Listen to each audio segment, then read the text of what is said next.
Okay, in the LA Unified School District alone, there are more than 400 elementary schools, plus dozens of specialized programs and hundreds of independent charter schools.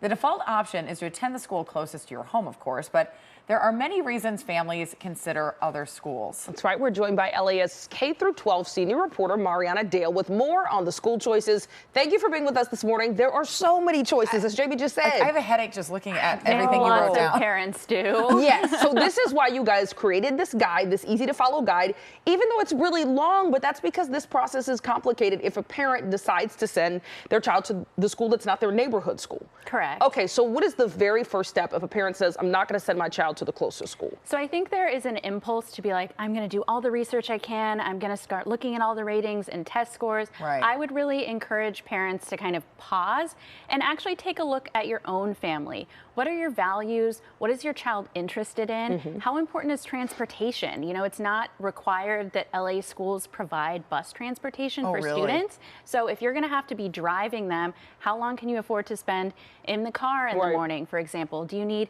childcare before or after school? So I think it's really helpful for parents to make a list of what they really need for their family and then start looking outward. Take a look at your neighborhood school, see what programs they offer. If it's intriguing to you, you can just stop your search there. But if you know you're looking for something specific, like say a dual language program, you want them to learn Spanish or Japanese or French, or maybe they're really into science or art, then you can start broadening your search, looking to all of these hundreds of options that there are in the district. I mean, it's almost surprising that there are so many options for people. I mean, you've got magnet school, 330 magnet programs in some of these schools. There are just so many options. Sitting down, I think, too, parents with their children to say, what are you actually interested in? But with little kids, that can change so much. So how do you kind of keep up in the process of what is best for your family? Yeah, the number one piece of advice I got from experts and educators and parents was to actually go and visit the schools. Take a tour, talk to the principal.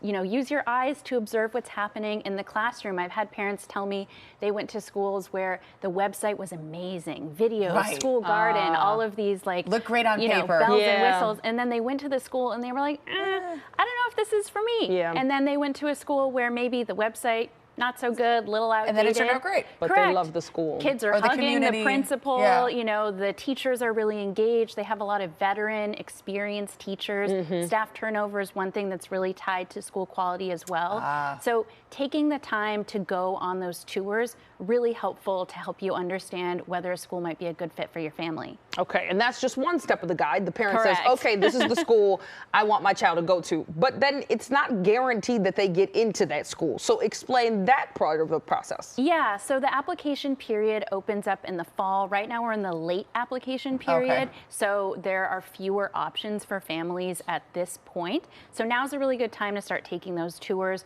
But let's talk about something that everyone wants to hear about, which is the magnet point system. Yes, I was just talking to somebody about the points, and there's almost like a game you have to play. Correct. So a quick little bit of history background. Magnet schools were originally created to desegregate Los Angeles schools in the 1970s. And so now, though, they've really just become a way for families to explore a range of different programs. For example, San Pedro has a marine science magnet. Cool. How cool is that? Yeah. But to get into these schools, if they're really popular, they do create a point system to figure out who gets in and kind of maintains this original goal of desegregating the schools. But isn't it now kind of counterproductive? Because I feel like some families that aren't, if English isn't their first language, how are they going to figure out how to play the point system? It is really challenging. So it's something you have to plan for over a period of years. So if you don't get into a school on the first try, which is something that initially you're like, oh my gosh, we failed, we're never getting into this school, you're actually awarded additional points that increase your chance of getting into the school in subsequent years. I love when rejection works in your favor. Yeah, there you go. At least there's a bonus to it, but it complicates the process we're talking about even further and makes this guide you have made even more important. Thank you so much for being with us this morning. We will send everyone over to LAist School Game Plan. It's the guide for parents and families who need help navigating the complex school choice system. You'll find a link on our website at kcalnews.com. Just click on Seen on TV.